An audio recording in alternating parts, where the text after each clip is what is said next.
Mustard muscles.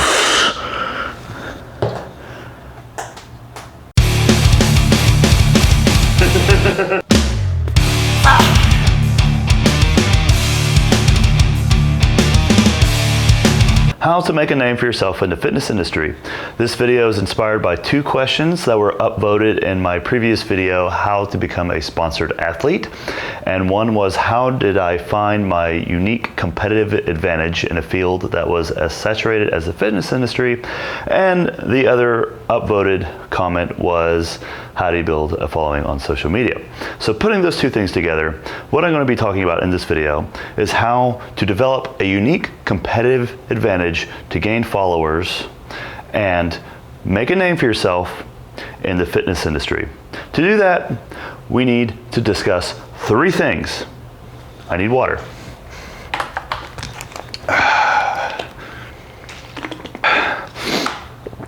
Pick my nose. The 3 things are, you want to be able to do things that people want or would want to do but cannot. The second thing is you want to develop a welcoming personality. And the third thing is you need to know the right way to post and the right things to post. Okay? So before we even get into that, I want to correct you, John, one of the commenters. The fitness industry is not saturated.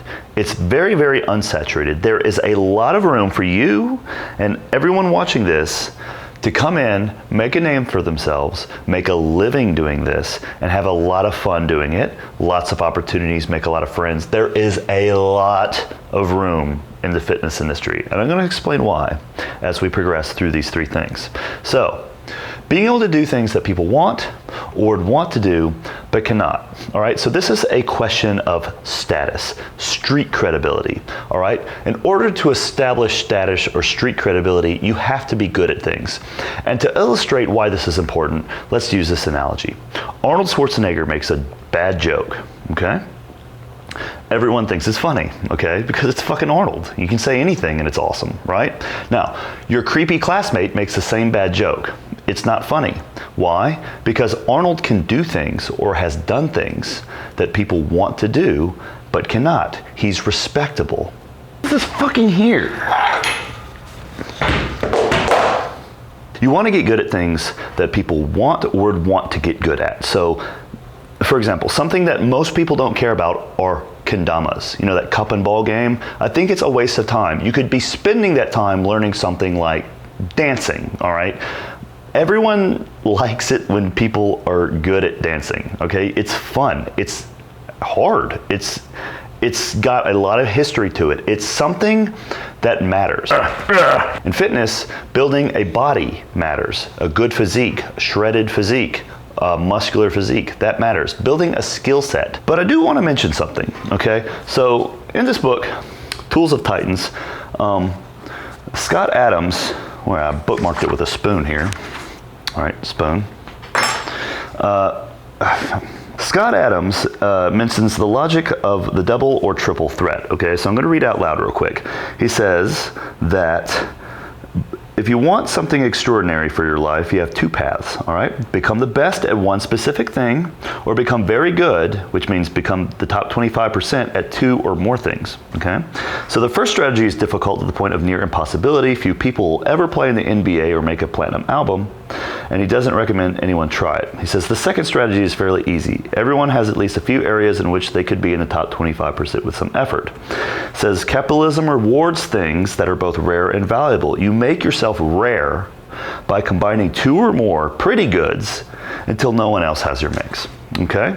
So he says also, it sounds like generic advice, but you'd be hard pressed to find any successful person who didn't have about 3 skills in the top 25%. So one of my unique competitive advantages is that I'm in the top 25% of tricksters, top 25% of bodybuilders, powerlifters, strength, flexibility, and yeah, I'm in the top 25% of those things. Not 25% in the world, but top 25% out of all the people that do it. There's a lot of people that do those things. I'm in the top 25%. It's a rare mix. I call it acrobolics. It's what I do. It's acrobatic anabolic. It's combining 2 things that seemingly don't go together to create something that is rare. Okay, there's not that many buff guys doing flips and shit. Okay, so that's my status establishment. That's the thing I do. How do you get good at things that have nothing to do with one another?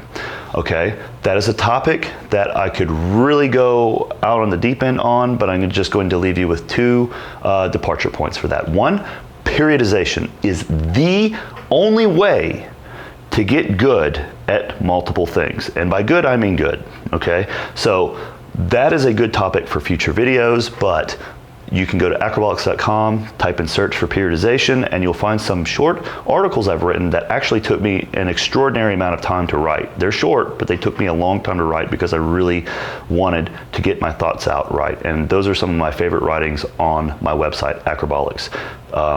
Periodize Your Life, and some of these other periodization articles I've written, okay? You can also look at the expanded description for this YouTube video. Triceratops. The other is cross-culture, okay? And by cross-culture, I mean, if you want to get good at tricking, go hang out with tricksters. If you want to get good at bodybuilding, go hang out with bodybuilders. If you want to get good at dancing, go hang out with dancers.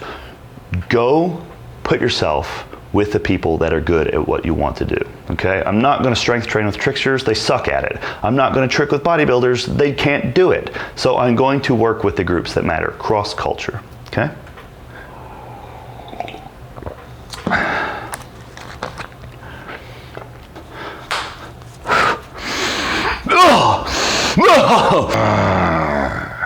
The second thing you need to do is develop a welcoming personality. And what I mean is this: no one gives a fuck about how much you lift, about how shredded you are, about your skills. Unless you're a world record holder or the best in the world, no one gives a shit if you're mean. And if you are a world record holder or the best in the world, they probably still don't care because they think you're an asshole, all right? It's even worse if you're not the best, because then you're just, no one's going to take notice. It's just like, why would I pay attention to this guy if he's not making me feel good about myself? You need to learn how to make people feel good about themselves. No one cares how good you are. No one cares about your skills, your status, until you can prove to them that you can add value to their life. And the primary exchange of value is making people feel good about themselves. To do that, you have to develop a welcoming personality. That means you need to be friendly and kind and warm and smile when you don't feel like it. It's something that takes training. A lot of times I don't want to smile and I don't want to be happy and energetic around people, but I train myself to do it when I don't want to because people deserve it, okay? They deserve it. And I owe it to myself, all right? It's discipline. Here's some things you need to stop doing. You need to stop trying to be cool. Spaghetti. Think about what it's like to be cool, all right? It's like a pseudo form of confidence, like you've achieved something that you haven't. It's a form of arrogance. And most of the guys in the fitness industry who are failing to get people to follow them or failing to succeed despite the fact that they are amazing athletes or otherwise, is that they're trying too hard to be cool and trying to get people interested in them and not trying hard enough to do something that adds value to other people's lives, okay? So value is a very tricky thing. And in this context, value can be something as simple as just making someone feel good about themselves. So I want to do an exercise with you guys to show you what it means and how, damn it.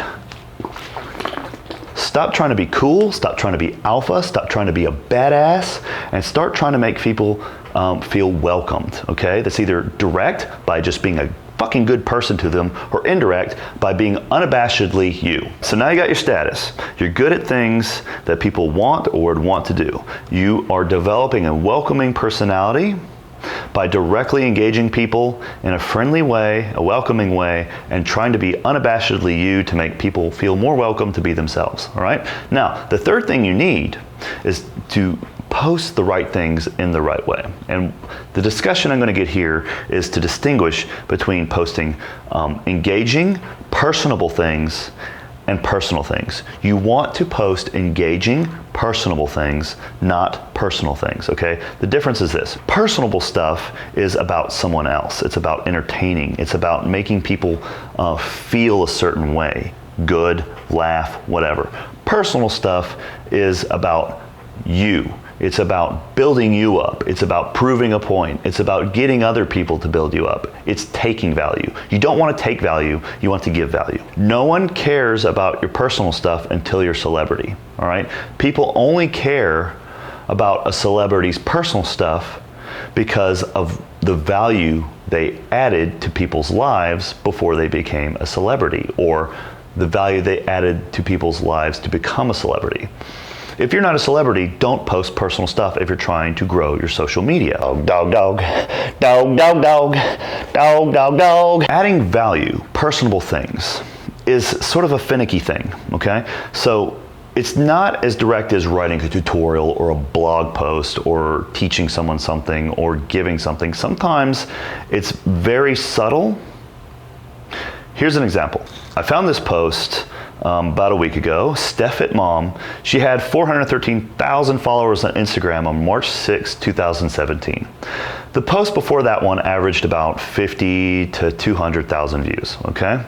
The post on March 7th got almost 5 million views, all right? That's way more than any of my viral posts on Instagram. That is a huge, that's a big post for the amount of followers she had, okay? So it's a viral video. You can look back and you can see what she was posting before that, and you can compare it to that one, all right? And you can see that there's something different about this post, okay? But here's the reason it fucking worked. She has street cred.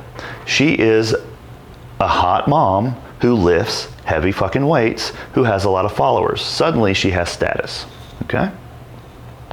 Second of all, she's doing something that makes people feel good about themselves. That's the value this post adds. She's just being herself. You remember what I said about developing a welcoming personality. She's unabashedly herself. She's just dancing, and it's brilliant. And you can look on socialblade.com and see that she gained about 50,000 followers from the aftermath of posting that video. It's really as simple as that. But yet so many people can't do it. You know why? Because they're too busy trying to be fucking cool, okay? So that's what I'm talking about the fitness industry not being saturated. If it's as simple as doing some dancing in between sets of deadlifts, oh my God, then the doors, the floodgates just opened up. Let's talk about the things that you should not post, because you have to post the right things the right way. That is an example of posting the right thing in the right way, okay? Things you shouldn't post, like I said, not personal. Don't post lazy things, all right? What I mean by that is do not post a picture of your Chipotle burrito you ate for lunch. Ask yourself, if you saw that on someone else's feed, would you give a fuck? No, you wouldn't. Don't post it. Bathroom mirror selfies. Do not post bathroom mirror selfies, because if you read in between the lines, what it really means is you're insecure to the point to where you're afraid to take a picture at a cooler place, or not cooler, be careful with that word. I need to be careful with that word now that I've already established that you were stopped trying to be cool, right? All right. Take a picture at a place where you're more open to other people, okay? So now you're hiding away in a fucking bathroom in your gym. I know the bathroom lighting in the gym is good and you just got a pump and you're just excited to take a picture. Dude, photo shoot, okay? You're not gonna grow your following taking pictures in the bathroom at your gym, all right? Third, don't post pictures of your family and friends, okay? Remember, we're making a distinction between growing a social media account and having one. If it's just a personal account and this stuff makes you happy just to post it online and it's for yourself, then do it. But if you're trying to grow it, you need to do things for others. Stop taking pictures of your family and friends, your burritos, and bathroom mirror selfies, all right? Fourth thing, no one gives a fuck about how early you woke up in the morning. That whole dick waving contest about, oh, I wake up at 4 every day to start my grind. Stop posting about how early you get up, how hard you're working, how many workouts you did that day, 2 workouts a day. I don't care. I really don't. I don't care, okay? Neither does anyone else. What you're trying to do is trying to come off a certain way. People can see it. Nobody is stupid enough to really look at these people and not feel that sort of gross feeling about these people, like, oh, there he is again, trying to like come off like he's like so motivated and shit. Stop it, all right? Another thing, don't post long rationalizations about why you're back squatting 25 pounds less this session than usual, okay? Rationalizations often come off as insecurities and people see that shit. Here's a quote that I made up. It's one of my favorites. Don't try to add weight to the bar by telling people how much sleep you did not get last night, all right? Don't try to add weight to the bar by telling people how much sleep you did not get last night. Stop trying to produce artificial handicaps to get other people to bring you up. It's like a backhanded way of getting a compliment, a backhanded way of giving a positive compliment. Stop rationalizing. All right. Another thing is, you need to post the right thing in the right place. So if you're on Instagram and you're posting these long, like philosophical diatribes, nobody reads that shit. All right. That's what a website is for, and that's what making a YouTube video like this is for. Okay. So don't post those long, don't post those long things in places that don't belong. All right. Now I can go on for a little while, but the trick is